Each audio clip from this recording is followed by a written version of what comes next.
The spiritual path daily में आपका स्वागत है। हर दिन आध्यात्मिक ज्ञान की एक नई किरण।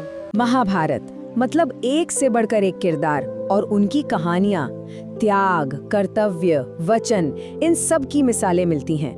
लेकिन आज हम एक ऐसे ही महान योद्धा की कहानी में उतरेंगे, भीष्म पितामह। सही बात है, उनका पूरा जीवन ही जैसे कर्तव्य निष्ठा का दूसरा नाम बन गया। पर सवाल ये है कि क्या ये कर्तव्य निष्ठा हमेशा सही साबित हुई?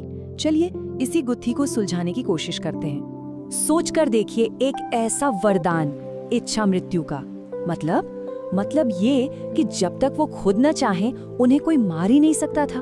वो सचमुच में अजेय थे। तो फिर सवाल तो यही उठता है ना कि इतना शक्तिशाली, इतना अजेय योद्धा आखिर हारा कैसे? यही तो है उनकी कहानी का सबसे बड़ा रहस्य। और फिर आता है वो मशहूर दृश्य, कुरुक्षेत्र का मैदान और भीष्म बाणों की शैया पर लेटे हुए। वो गिरे जरूर पर मरे नहीं। तो आखिर वो इस हालत तक पहुंचे कैसे? इसका जवाब हमें उनके अतीत में मिलेगा। तो चलिए कहानी में थोड़ा पीछे चलते हैं, उस एक घटना पर जिसने राजकुमार देवव्रत को भीष्म बना दिया और उनकी पूरी जिंदगी की दिशा ही बदल कर रख दी। तो भीष्म बनने से पहले वो थे राजकुमार देवव्रत, हस्तिनापुर के सिंहासन के अकेले और निर्विवाद वारिस, मतलब भविष्य के राजा। और वो हर तरह से योग्य थे, शक्तिशाली, बुद्धिमान, गुणी, सब कुछ। लेकिन यही कहानी में एक बड़ा ट्विस्ट आता है। एक पारिवारिक संकट खड़ा हो जाता है। राजा शांतनु दुखी हैं क्योंकि वो अपने इतने लायक बेटे देवव्रत का हक भी नहीं छीन सकते। और बस इसी मुश्किल घड़ी में देवव्रत ने वो कदम उठाया जिसने इतिहास बदल दिया। उन्होंने सिर्फ राजगद्दी ही नहीं छोड़ी, उन्होंने ये भी पक्का किया कि भविष्य में उनके बच्चे भी सिंहासन पर दावा न कर सके। और इसके लिए उन्होंने आजीवन ब्रह्मचर्य की शपथ ली, मतलब कभी शादी नहीं करेंगे। जरा सोचिए, ये कितना बड़ा, कितना अभूतपूर्व त्याग था।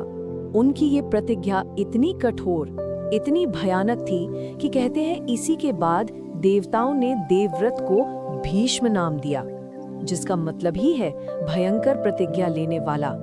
इस प्रतिज्ञा ने उन्हें महान तो बना दिया, ये सच है, लेकिन इसकी एक बहुत भारी कीमत चुकानी पड़ी। और ये कीमत सिर्फ उन्होंने नहीं बल्कि पूरे हस्तिनापुर ने चुकाई। देखिए, इस प्रतिज्ञा का असर दो तरफा हुआ।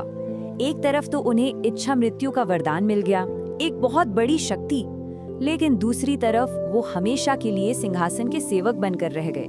उन्होंने सही और गलत के बीच चुनने की आजादी ही मानो खो दी। और यही अंदरूनी लड़ाई कुरुक्षेत्र के महायुद्ध में अपने चरम पर पहुंच गई। एक तरफ था धर्म और दूसरी तरफ उनका वचन।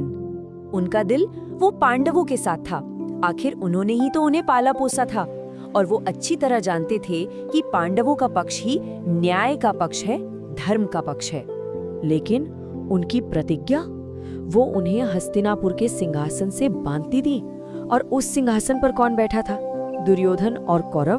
तो अपने वचन के कारण वो अधर्म का साथ देने पर मजबूर थे। और इसी कश्मकश का नतीजा ये हुआ कि उन्होंने अपनी ही हार का रास्ता खुद खोल दिया। उन्होंने पांडवों को वो राज बता दिया जिससे उन्हें हराया जा सकता था। और इस तरह अर्जुन को मौका मिल गया कि वो उन्हें पराजित कर सकें। एक तरह से उन्होंने अपनी हार खुद चुनी। लेकिन भीष्म की कहानी यहीं खत्म नहीं होती है।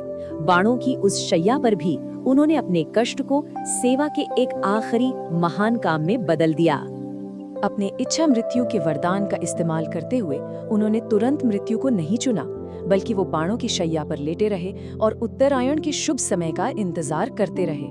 माना जाता है कि उत्तरायण में प्राण त्यागने से आत्मा को मोक्ष मिलता है। सोचिए, इतने असहनीय दर्द में भी उन्होंने सही समय के लिए सब्र रखा। और अपनी उसी मृत्यु शैया से उन्होंने युधिष्ठिर को राजधर्म और जीवन के वो अनमोल पाठ पढ़ाए जो आज भी उतने ही जरूरी हैं। एक अच्छे राजा और एक अच्छे इंसान के लिए ये बुनियादी बातें हैं। तो आखिर में सवाल यही है, भीष्म अपने पीछे कैसी विरासत छोड़कर गए? ये एक ऐसी विरासत है जो जितनी महान है उतनी ही उलझी हुई भी, और इस पर आज भी लोग बात करते हैं, बहस करते हैं। एक तरफ उन्हें त्याग और वचन पालन का सबसे बड़ा उदाहरण माना जाता है, एक ऐसा आदर्श पुरुष जिसने अपने एक वचन के लिए सचमुच सब कुछ त्याग दिया। उनकी निष्ठा, उनका बलिदान बेजोड़ माना जाता है। लेकिन कहानी का दूसरा पहलू भी है। कुछ लोग ये भी कहते हैं कि अपनी प्रतिज्ञा से इस तरह आंख मूंद कर जुड़े रहने की वजह से ही अन्याय को बढ़ने का मौका मिला और इसी वजह से वो विनाशकारी युद्ध हुआ जिसे शायद टाला जा सकता था। और यही वो सवाल है जो उनकी कहानी हमारे लिए छोड़ जाती है। क्या किसी की सबसे बड़ी ताकत ही उसकी सबसे बड़ी कमजोरी बन सकती है?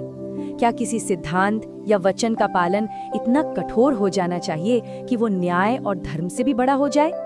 ये एक ऐसा सवाल है जिसका जवाब भीष्म की कहानी हम सबको खुद खोजने के लिए कहती है। द स्पिरिचुअल पाथ डेली पर हमें देखने के लिए धन्यवाद। कृपया लाइक करें, शेयर करें और सब्सक्राइब करें।